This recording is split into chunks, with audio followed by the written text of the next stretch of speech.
Blog Talk Radio. Welcome to another edition of BFP Paranormal Radio. Tonight's guest, we have Philip Spencer. He's infamous for his studies with the Wildman of Kentucky, which is a creature that lives in the Kentucky area.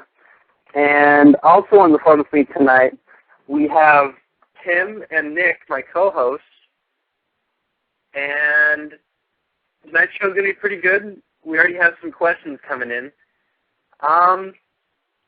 there anything you or any of Tim or Nick, anything you guys wanted to say?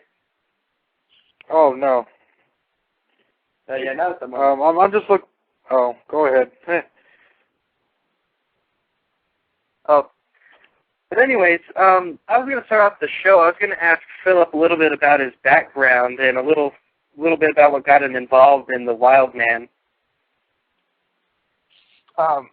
Well, I've lived in Kentucky most of my life. I live in Virginia now, and I lived in Anderson County in the town of Lawrenceburg, and spent a lot of time in the outdoors. And I guess I was about 10 years old. We lived in a little town called Alton, Kentucky, and I found a track in a field one morning, and it was a large track, and it was a three-toed track.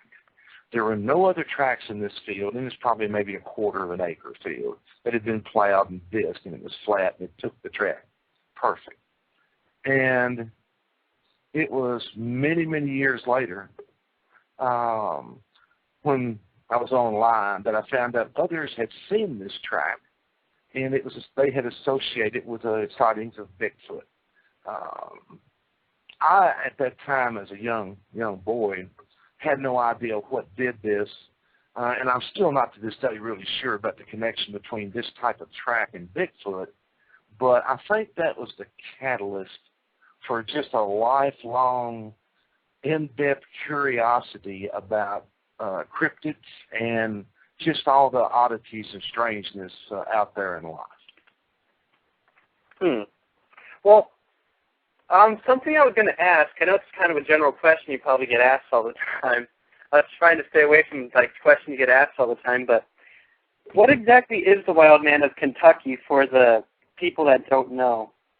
Well, the word wildman is often used and has, from a historical perspective, been used back into hundreds and hundreds of years, and even the Native American terminology for Bigfoot is often referred to as the Wild Man. And the Wildman of Kentucky is just that. That is a reference to Bigfoot. The book is wrapped around a cave in Anderson County called Panther Rock. And all these strange and bizarre events happened around this cave. And one of those was an occurrence on some property that was owned by a man that called the ex-farmer. He found a 20-inch track. We have a recording that's known as the Fraser Howl that I've had analyzed by several places, reputable institutions. And to this day, no one's ever been able to say definitely what made this sound. There was just so many strange and bizarre stories that came out of this area. But the term wild man is actually a term that is a reference to Bigfoot. Oh, and I have a question real quick. If you could send that sound to me in the emails, I could play it on the show if you wanted. Okay. Or I can always put it up on our... Okay.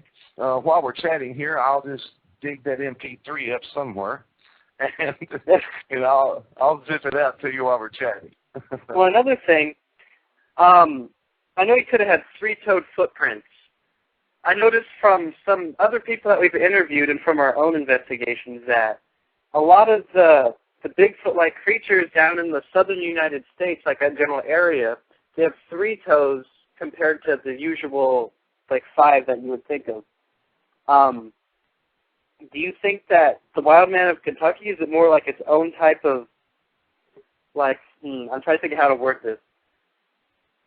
For instance, certain Bigfoots have, like, their own characteristics. Does this one have its own certain characteristics, or is it more like the average type of Bigfoot? All I can say is this. I'm aware, I believe it was I spoke with, and of course now I can't think of this gentleman's name, but he's out around Arkansas. He's done some work out there, and he also had talked about seeing the three-toed tracks. And I believe it was Stan Gordon, who's a very well-known researcher up in the Pennsylvania area.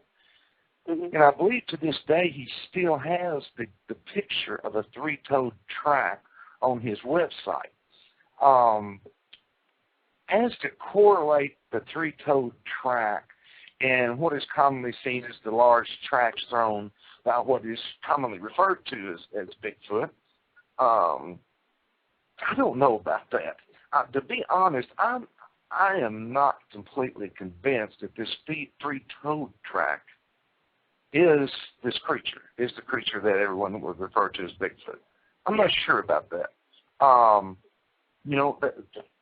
It seems as though there was a sighting in both cases that I'm familiar with, and then this track was found of that had three toes. So I guess that is a type of correlation, but as to say there's a different, like a subspecies or of Bigfoot that is three-toed, I mean, I don't know. I can't say, but I'm inclined to say I don't think so. That's just my personal opinion. Well, something that I was wondering was, have you personally seen one or just the footprint? Oh, no.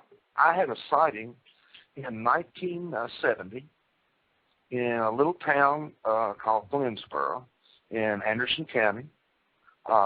Anderson County is just this wonderful place.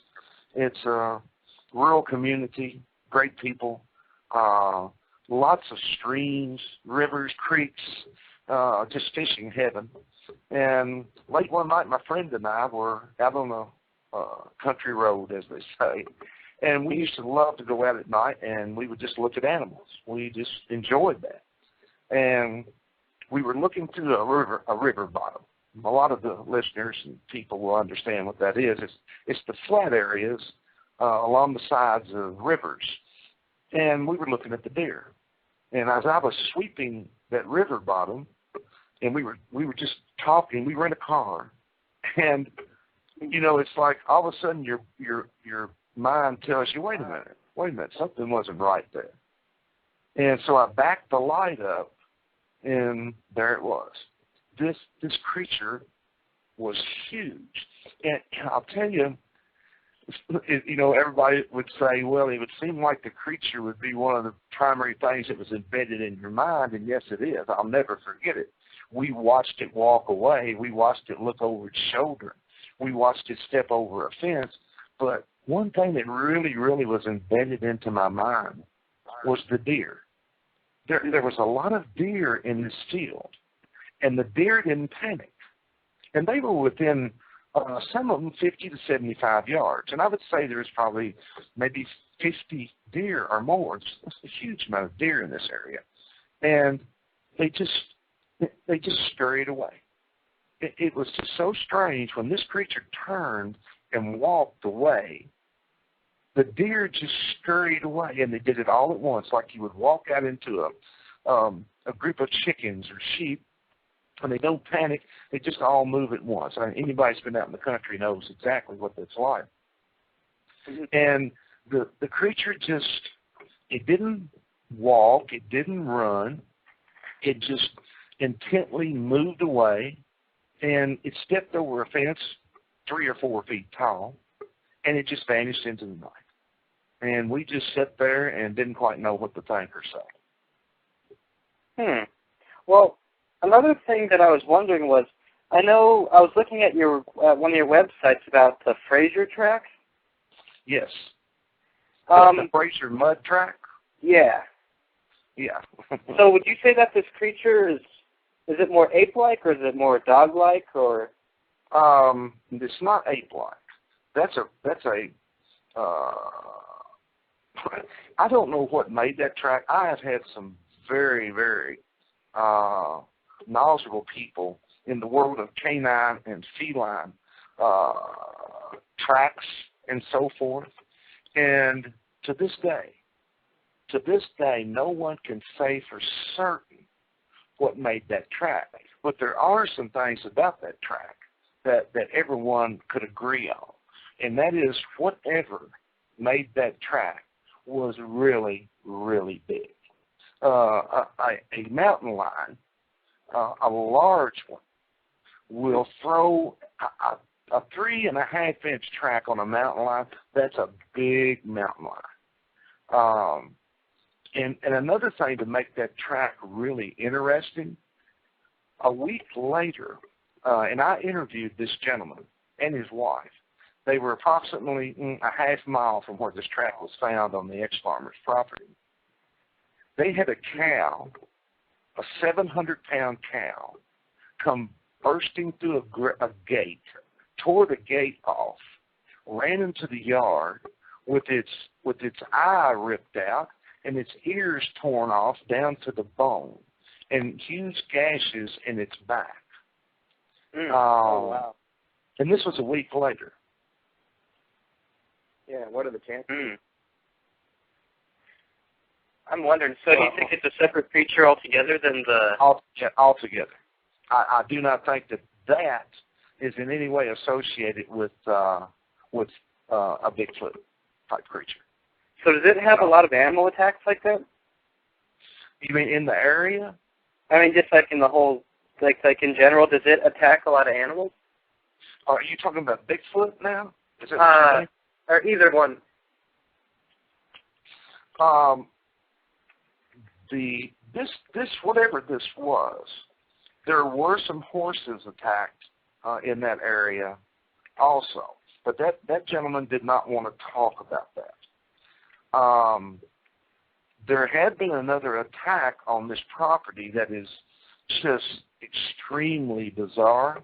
I can't really correlate this other attack with Bigfoot, but it was extremely strange. This happened on the same property, but it was in, I believe it was in 1988, and this man had 3 dogs. They were outdoor dogs, old rough, tough farm dogs, and he heard something happening outside.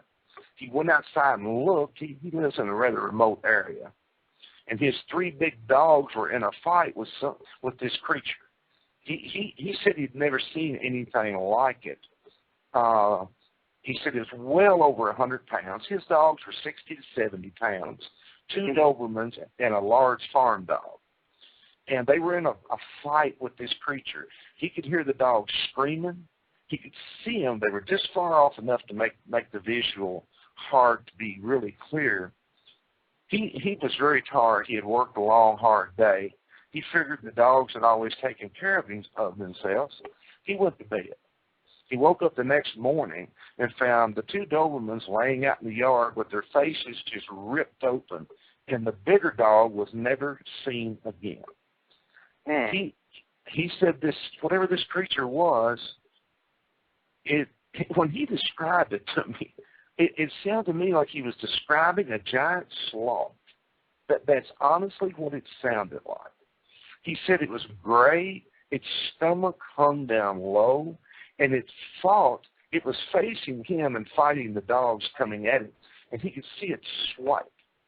It would swipe.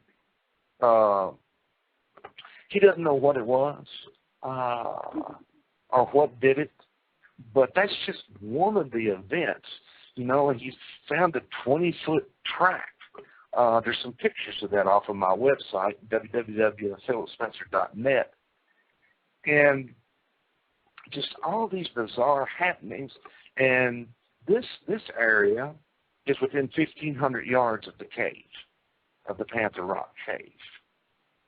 And that's another question I was going to ask. What is the Panther Rock Cave? It's just a natural cave. It's on private property. It's got a lot of history. Many tales are told of it. I personally saw something at this cave many years ago that I have never been able to explain. Myself and some others were camping, and at about 3 o'clock in the morning, someone was yelling, "Look, look, look," and I rolled over and looked, and there was a light that was coming up out of that cave. We were at the top of the cave. The cave's 150 feet below you from the top surface. Yeah. And I have never seen anything like this light. It was a bluish-white light, and it was just spectacular. I don't know what it was. I don't know where it came from. It certainly did not come from anything or anybody. That's not what was going on. There was nobody down there, and this area is so rough. I mean, it's not like somebody snuck in there and did something. That didn't happen. And there's just stories of other people seeing lights. There were some individuals that went down into the cave once. To make a long story short on that one of them was affected for the rest of his life as he swore for years that he encountered the devil in that cave. And I knew him, and he was a pretty rough and tough guy that did a lot of caving and outdoor stuff, and it just affected him forever. Whatever happened to him down in that cave, I mean, I don't know what he saw, but I can tell you this. He believes, and to this day believes, that he saw the devil in that cave. So does the cave has a lot of people been in there? Not a lot of people. It's very dangerous. It's on private property. The people that own it are just the nicest people in the world. But it is private property, and they prefer for people not to go back there anymore, mainly because it is extremely dangerous. There are shafts that nobody's quite sure how they got there, but they're straight down, 10 or 15 feet, and you can't see them, and they're just big enough for a person to fall in. And if you got down in them, it would be very, very tough for you to get out. And the cave itself is dangerous. You know, Kentucky is, and especially through this area, the stratas are limestone, and water constantly changes the formations of the cave. And there's cavers that come back from the University of Kentucky and other places and go in and look around, but it's very, very dangerous. Few people have been there. Very few people have been through it and into the cave. It does go into a larger room and then some other areas, but it is super, super dangerous. Well, we have somebody right now that's asking: is the Panther Rock Cave? Is it like ghostly phenomenon, an alien phenomenon, or just weird creatures? It seems. Well, the cave itself. Personally, I saw that light along with 2 other people, which was just like some kind of special effect out of a movie. I also saw a strange shadow-like creature there once, that it was moving along the edge of the tree lines. And there's been strange animals seen there. There's Bigfoot, many accounts of Bigfoot in this area. As far as aliens, etc., to my knowledge, no. However, I do know this.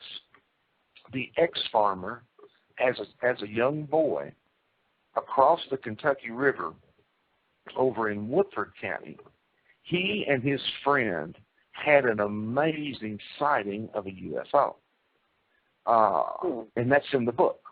I told about that in the book. And the reason I told about that is because This man is a professional, retired professional, well educated, and all of a sudden, all of these strange things started happening. 1977, when he purchased this property, he went there to camp. Young guy, bought him some property, going to have a family live there, so he went out to camp. That very first night, he heard something big walking and breaking a big stick.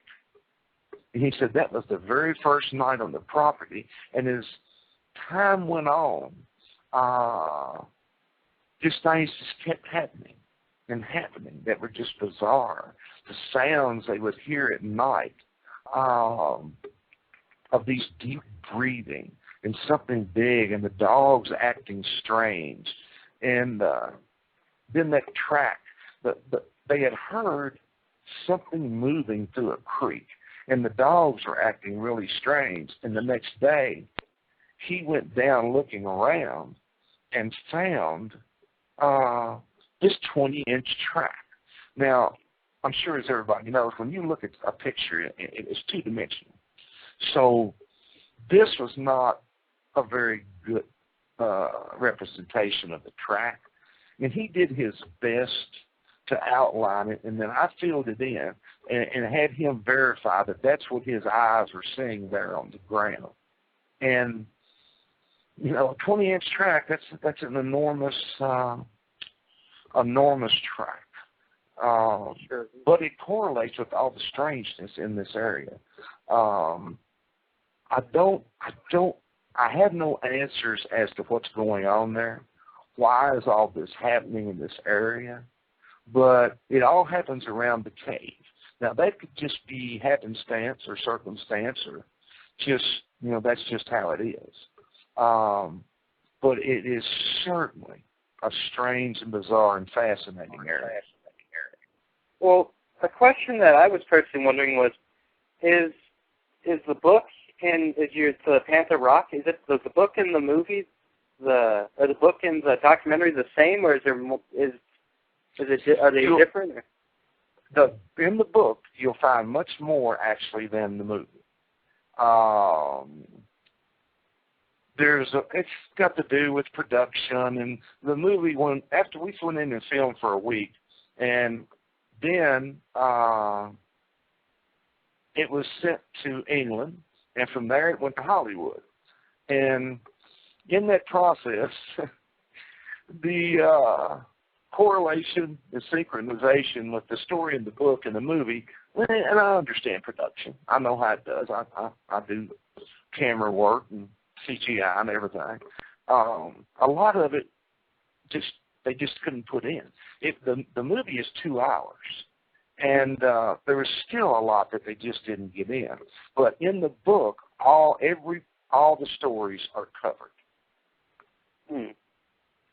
So would you recommend reading the book before you watch the movie, or would you rather watch the movie before? The book. That's my personal recommendation, is read the book. Another thing I was wondering was, I know that you were on MonsterQuest recently, actually, like they aired recently.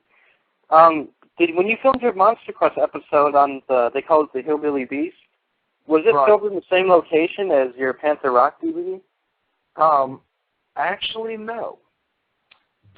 When I was contacted to put together this show for them, they told me that they were going to bring some scientists, and they wanted to wrap this around the audio aspects of different types of sound, different levels of sound.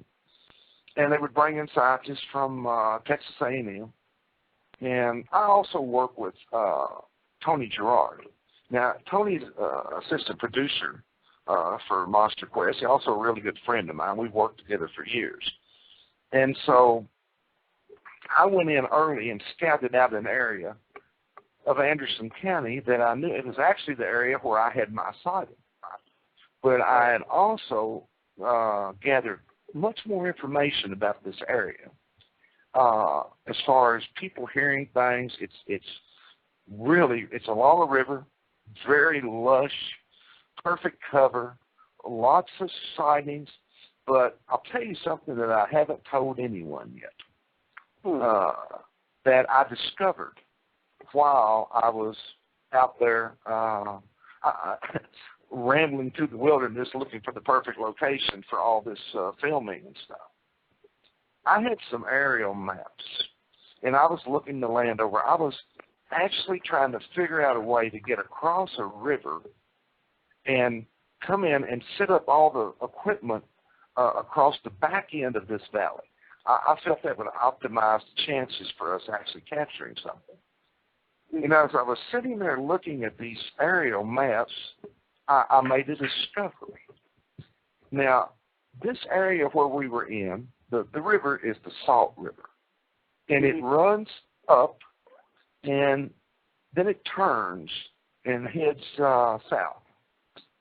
Well, I was just sitting there looking at these maps, and it's just like one of those moments you have when you just can't believe what you're seeing. All these sightings and all these events, I could look at this map and I could see a corridor. I just couldn't even believe what I was seeing. It just all made sense. The way the river runs, up, there's wilderness on both sides, but it made a corridor right over, actually to the Kentucky River, all through the ex-farmer's property, all out through where all these strange things happen, where all these sightings of Bigfoot have been reported. You could actually see a corridor running across the land. And, yeah, that's when I said, I just went, I can't believe what I'm seeing. I can't believe I've never noticed this before. But I found that to be extremely interesting because it made absolute sense. You have food, you have water, abundance, and you're moving from a small river to a big river. Now, honestly, I don't know why they're moving to that big river. The big river is not something you just stroll across. It may have been food, berries, and so forth, are just plentiful. I don't know about the movement pattern, but I can actually sit there, and I did it. I put dots on this map and just moved all the way across right out into the Fraser land. Well, another thing... Oh, do you have a question, Nick? I thought I heard you say something. I was going to say, wait, have we covered the... I was reading this thing on the internet about in the 1870s of a reptilian Kentucky wild man. Oh, was that in the 1870s? Yes. Yes. I know what you're talking about. I was thinking about the one-eyed creature with the big tail in Jessamine County in the 1800s. There are so many reports. I mean, you've got the grave digger, you've got the one-eyed ape, the reptilian creature, the Pope-Lick monster, the goat man, and all of this. The stories just go on and on. My friend Bart Nunley, I don't know if you guys have ever interviewed Bart. He has a book called Mysterious Kentucky that everybody that's interested in Bigfoot and all, they should take a look at that. Fantastic book. And it just shows you the diversity of all these giant snakes, water monsters. It just goes on and on. But if you really step back and look, the Bigfoot reports in Kentucky are just amazing. And they're just so numerous. Of course, Kentucky being geographically the way it is, perfect cover, lots of water, lots of food. It's a plentiful place for any creature that I consider to be an omnivore to exist. Well, right now, another question that was coming up was, speaking of your MonsterQuest episode, whatever ended up happening to to the tooth? The tooth is still in that gentleman's possession. Now, that was going on out in western Kentucky, and Bart Nunley was taking care of all that out there. He was the team leader out there. I was in charge of the central Kentucky segment in Anderson County. But from what I was told, that gentleman, the Cherokee individual, would not under any circumstances let that tooth get out of his possession. So there's really no way other than visually to look at it. I think there was someone with Texas A&M. I can't remember exactly this professor's specific field, but as he stated, without some hands-on work, samples, or something along that line, it's really hard to say. He did say that he found perhaps the stratus on the lower portion to be somewhat unusual, but, you know, what does that say? That doesn't really say anything definite. So, to my knowledge, the tooth is still in the owner's possession. And so they never got it analyzed or anything? To my knowledge, no. That was the last thing I heard about the tooth, was that that gentleman was not going to part with it. It was not going to be analyzed because he wasn't sending it off to anyone. He didn't want any parts of it taken. You know, something could have happened since then, but to my knowledge, that's where that story is. We have somebody online in our chat room actually that's asking us. They have a couple questions for you. Okay, sure. They said, Phil, this is Earl Riley, and I live in Cedar Brook in Elbert. I have often heard about the monster there at the Cedar Brook Trestle. Have you heard any stories about this location? Well, the Cedar Brook Howdy. Now, I mentioned this, too, in the book. This is the story of Red Eyes. I've heard it time and time again. And, like I say, hello, Earl. And this story has been around for a long time. And what it is people seeing this creature, seeing these red eyes. And I've had people tell me this story over and over. They say they've seen it at a height where it would infer it's a large creature. I also heard a story about a young couple back in that area parking that had an encounter with some kind of creature attacking their car. Also had a friend of mine, Tony Kinney, was telling me a story about they have a little paranormal group there in Lawrenceburg, and they go out looking for ghosts and sound recordings, and they heard some very strange, deep breathing back in that area. Now, the Cedar Brook area actually is part of the Fraser land. The Fraser land was like thousands of acres that these people owned, and the story is that one day they just left. Back in the 1700s or early 1800s, these people got up and left this land, and nobody knows why. That's the story that was told to me. And Cedar Brook connects into that area. I guess the strangest thing I've ever found in Cedar Brook, and I used to spend a lot of time back in there, myself and some others found a huge snake skin in an old cabin of a snake. I can't even imagine how big this snake was, but it was huge. But there's so many stories from that area. And in the area they call it the Cedar Brook Howdy or Red Eyes. Now, as I'm sure you guys and many of your listeners out there know, Red Eyes is also another term that you'll hear mentioned with Bigfoot sometimes. Yeah. Old Red Eyes. as I've heard it said many times, you know.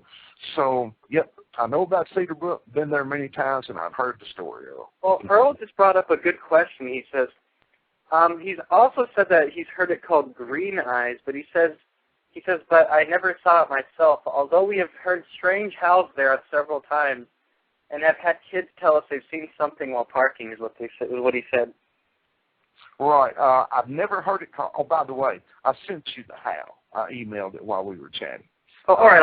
I'll get for it. Okay. Yeah, I've never heard it called green eyes. The red eyes, though, I have. But I want to tell you, this area, you talk about those sounds, the howls. Well, I heard something in that area one night that it was kind of a howl and a scream and a roar combined. And oh, wow. I was sitting in a pickup truck with my dog, and it was so loud it was almost concussionary. My dog was asleep in the passenger seat. It shot up, it was a big English setter. He hit the roof, inside roof, the cab. I fell over in the seat and grabbed a gun because I thought whatever this was getting ready to devour us. It was just an unbelievable sound. And we just sat there, and I was just sitting there with the gun pointing out the window. My dog was shaking, but he was standing over me, kind of. And then a couple of minutes later, we heard it again, but it was on down back in a place called Six Creeks, which connects with Cedar Brook and, in a sense, connects with the Fraser land. And then all the dogs at the top of the hill up at the animal shelter, and all the dogs in a little town called Tyrone to the left, all at once they all started this mournful howl. And it was just a bizarre scenario. I don't know what made that sound, but it was blood-chilling. It was terrifying. And those dogs, whatever those dogs, they all were just this mournful, long, drawn-out howl all together. So, yeah, I've heard some sounds down in there myself. And right now they're saying, they said, I have hiked and looked for tracks but never found anything. We did have a lot of paranormal activity at our house and have had people see apparitions there. They said that it was built on top of a graveyard. They wanted to see if that has any kind of a relation, I guess. Well, I don't know how you would correlate all that, honestly. Yeah, houses built on graveyards historically seem to have a lot of activity. I spent a great deal of my life hunting ghosts, especially in that area and surrounding areas. And there are many, many stories of apparitions in that area. I actually think that they're on the line right now. Is this you from the 210 area code? This is Boogeyman. How you doing? Oh, one second. Philip's answering another guy's question really quick. But what were you saying, Philip? Well, as to I'm not sure what they're looking to correlate to, but they say they have a house. It's on the graveyard. Stuff's going on. That's very, very common. As far as correlating that with other events, I don't know. I mean, you can have that house on a graveyard in the middle of a desert, and I guess theoretically you could say, well, weird stuff's going to happen. But as it saying that it's connected with all these other strange events, I don't know. However, collectively, that would be another interesting story from this very interesting area. Exactly. Well, right now, we have a caller on the line. Well, what were you saying? Sorry to interrupt you a minute ago, but what were you saying? 210? Oh, Caller, yeah, are you there? This is Philip. Go ahead. Sure, got a question for you. You know anything about the Jersey Devil? Yes, I'm familiar with it. Yeah, can you elaborate on that a little bit? Because I'm just curious about it. Okay, I had just a little bit of trouble understanding you, but I believe you asked about the Jersey Devil. The Jersey Devil, yes. Yes, I'm familiar with that story. I have a friend up there who lives in that area, and as far as investigating that, I have not done it. I'm familiar with the story. It's a very frightening story. But I actually, at some time, I would like to go up and go into the, well, now I can't think of that massive forest up there, and do some investigating on that. There's been a lot of people look at it. You know, I think that Lauren Coleman has just released a book called The Monsters of New Jersey, and I'm pretty sure, of course, that would be covered in there. Personally, I know the story. I've not done any actual physical research into the area. Okay. Well, right now we have Earl actually just called in. And Earl? Yes. Hello. I just connected you. Yes, Philip? How you doing? Yeah. Hey, Philip, Earl. this is Earl. How you doing? It's been quite a while. I'm doing okay. Good to hear from you. Yeah, I was kind of interested when I don't live down there now, but when I lived at Cedar Brook, we heard a lot of stories about what was going on down there. And, of course, we built around a graveyard, and we had a lot of activity there. And Correct. we had a lot of action around our dogs. Our dogs used to get really frightened, but, of course, living in a wooded area, we thought that was normal. Mm-hmm. But we have always heard that there were things down there, and I did a lot of hiking, but never actually saw anything. Oh, well, I'd like to interject just real quickly. I was just reading up on something that might pertain to this subject. Philip, have you ever heard of the grave digger? Yes, exactly. The strange little creature that jumped up on the railroad tracks in the scene out in, I think what part of, that was Boyle County in the 70s, I think. Mm-hmm. Hello? I was reading some eyewitness accounts. Okay. See, Earl, are you there? Yes, I'm still here. Oh, okay. Okay. Everything was getting kind of garbled there on the old internet warble. Okay, I'm sorry. Well, another question I was wondering, speaking of the Wildman of Kentucky, is where is it spotted the most often? Oh, I don't think, if you step back and looked at all the reports from across the state, west, east, north, south, central, I would be surprised if there is one area where there are more than others. I guess if you looked at it from a mathematical point of view and so forth, sooner or later the numbers would point to a percentile that's going to say, well, there's more here, but there could be so many variances into why that is. But, you know, you're in a rural state with mountainous areas and rivers and creeks. And like I was saying earlier, it's perfect cover, perfect place for existing and not being seen. It's like Earl was saying, you can spend your entire life in the outdoors and never see a big cat, but they're there.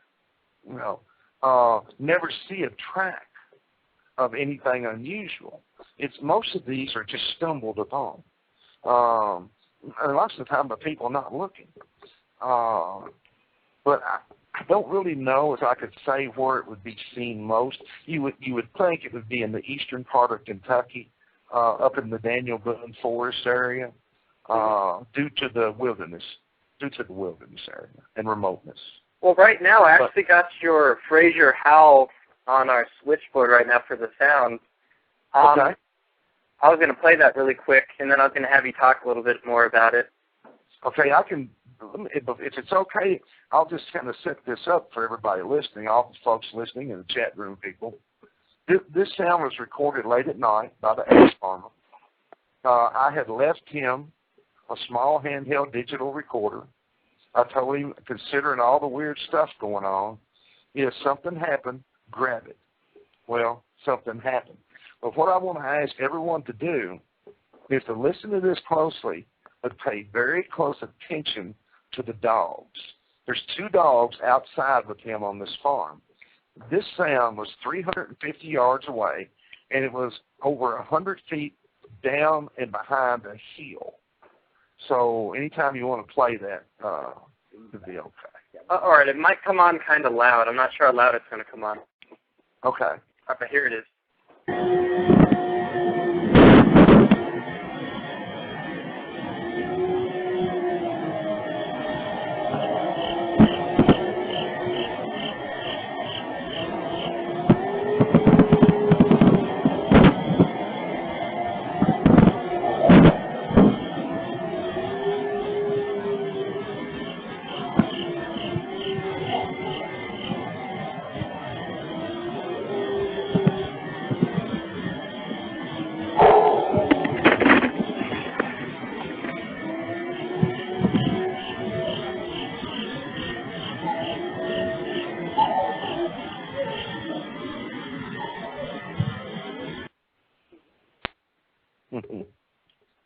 That was pretty good. I haven't ever heard that one. Yeah, like I say, I've had some places analyze this. Nobody can say definitely what made this sound. They've looked at the spectrum, they've gauged it against this, gauged it against that. But as I was saying, did you guys, everyone notice that the dogs were silent right up until the end, and then they just made these like confused sounds? The ex-farmer said he had never seen those dogs act like that ever. He said they tilted their heads and they looked like they were confused. And those dogs are not dogs that are confused or whimper about anything. They actually had to put one of those dogs up when we were there filming because it was going to get us. And as anybody that's lived out in the country, and overall, almost all farm dogs, outdoor dogs, well, the land they live on, they consider that land is their territory. And you don't come around that land. If a dog comes through or something, those dogs are after it. That's just how it is out in the rural communities. But whatever made this sound, those dogs did not want to go out and have any part of it. And that is very strange. Whatever made this sound was huge. Just imagine, this is a man standing on his front porch of his property with a small digital recorder, pointing it in this direction at a sound 350 yards away, down over a hill through a dense woods. And the sound comes out like that. We have a couple people.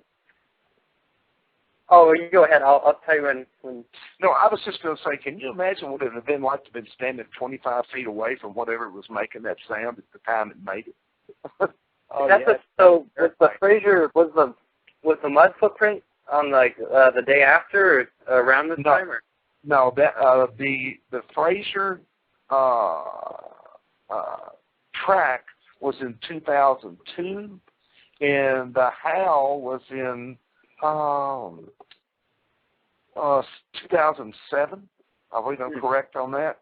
So it's quite a few years difference. But then again, that just shows you how things never seem to cease in this area. Well, we also have a couple people that wanted me to play it again, if it was all right with you.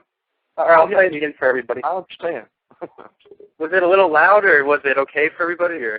It sounded okay to me. All right, I'm going to go play it again.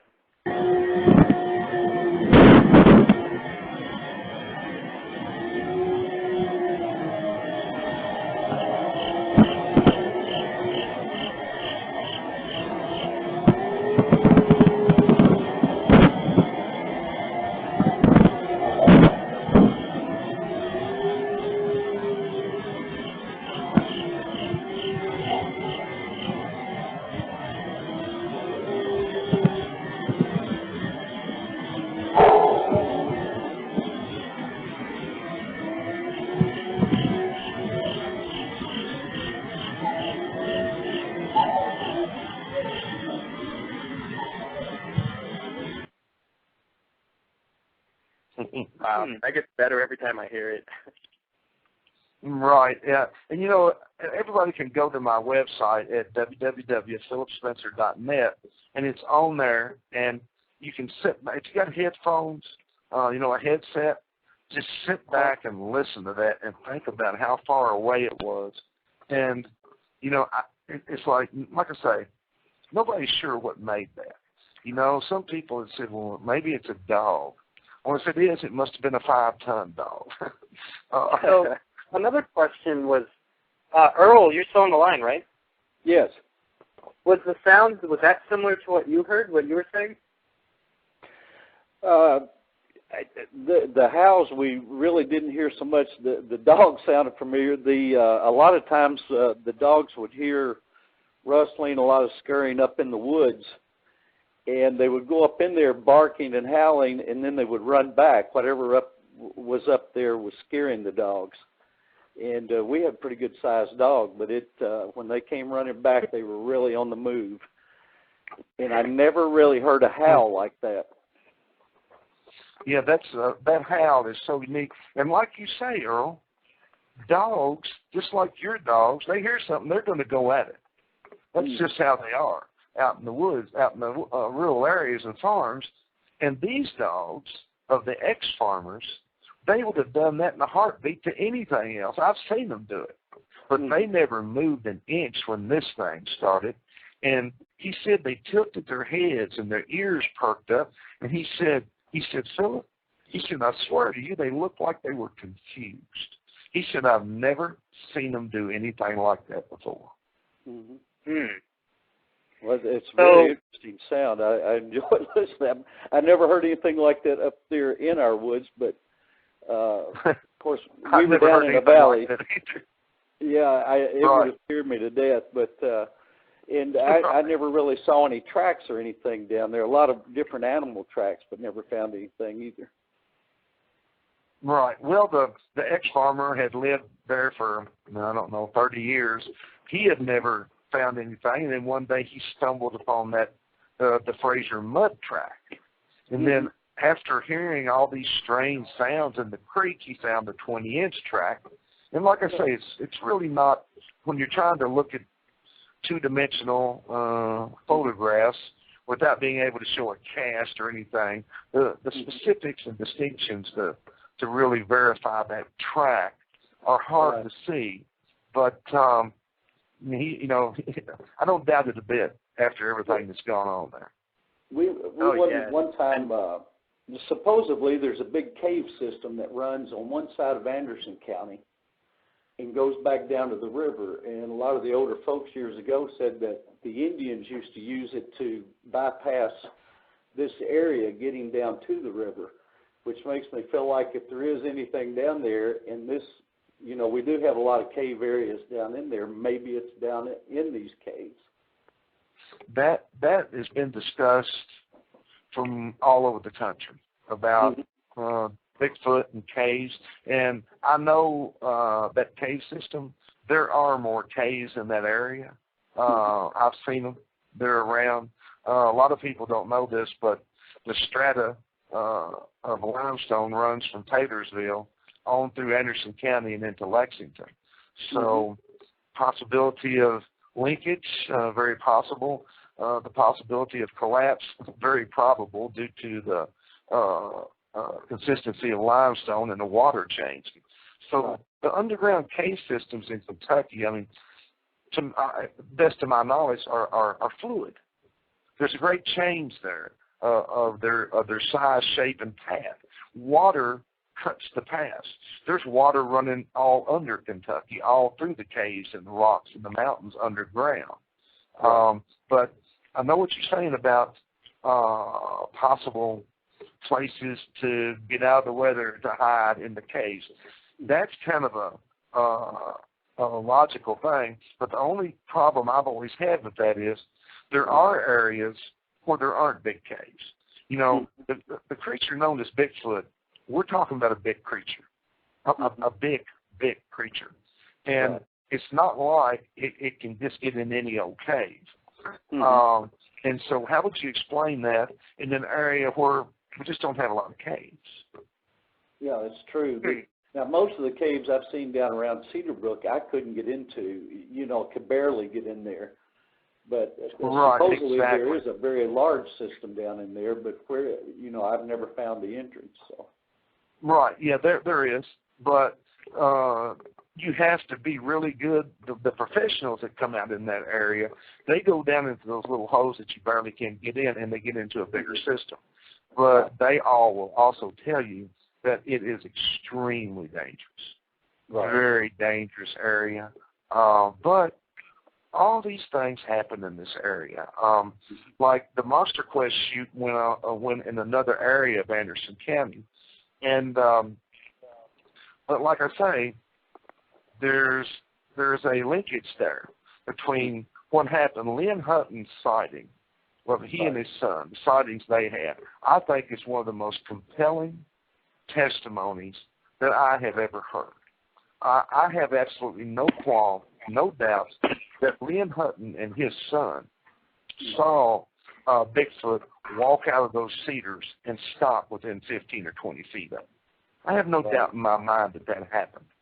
I think it's one of the most, one of the most compelling testimonies and sightings I think that has ever been about someone seeing Bigfoot. Mm-hmm. Well, we have about 4 minutes left in the show, and I had a couple of quick questions that were coming in. Okay, sure. Is there a lot of mainstream people teams and groups that go look for the wild man and the creatures in the area, or is it kind of like an underground type of thing where many people know about it?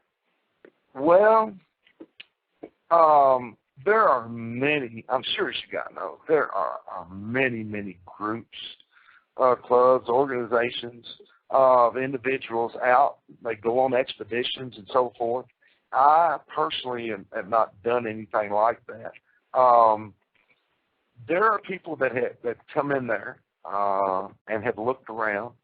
They haven't said anything publicly about it. I'm familiar with some of them. There's a lot of people, actually like myself, that do a lot of investigations and research, and it's not like we talk about it a lot.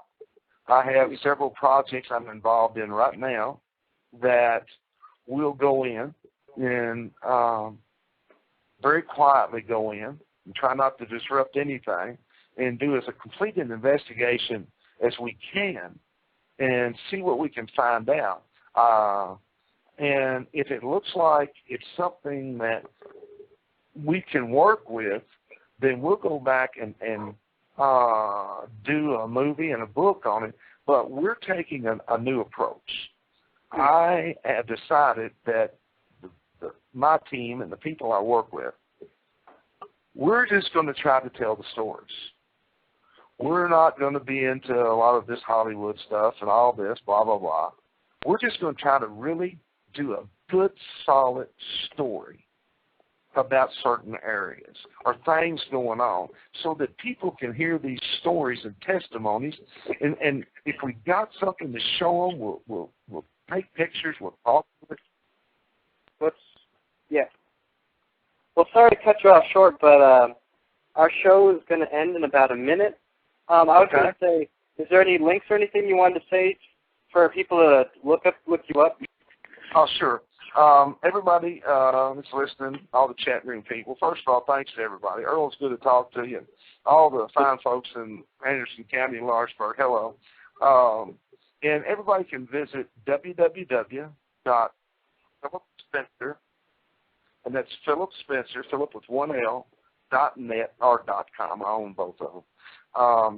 And you can buy the book or the movie at Amazon.com, Barnes & Noble, or just any online vendor, just about. It's pretty well dispersed out there. There's information there. You can contact me off of that website. I have a contact link. You can email me. Any stories, anything you think we could talk about. I'm very accessible. And I want to thank everybody. Thank you guys for having me here tonight. It's been a blast. Really loved it. Hope we can do it again. Oh, thank you for being on our show. All right, thank you guys. All right, thank you. All right, take care. right, thank you. Bye.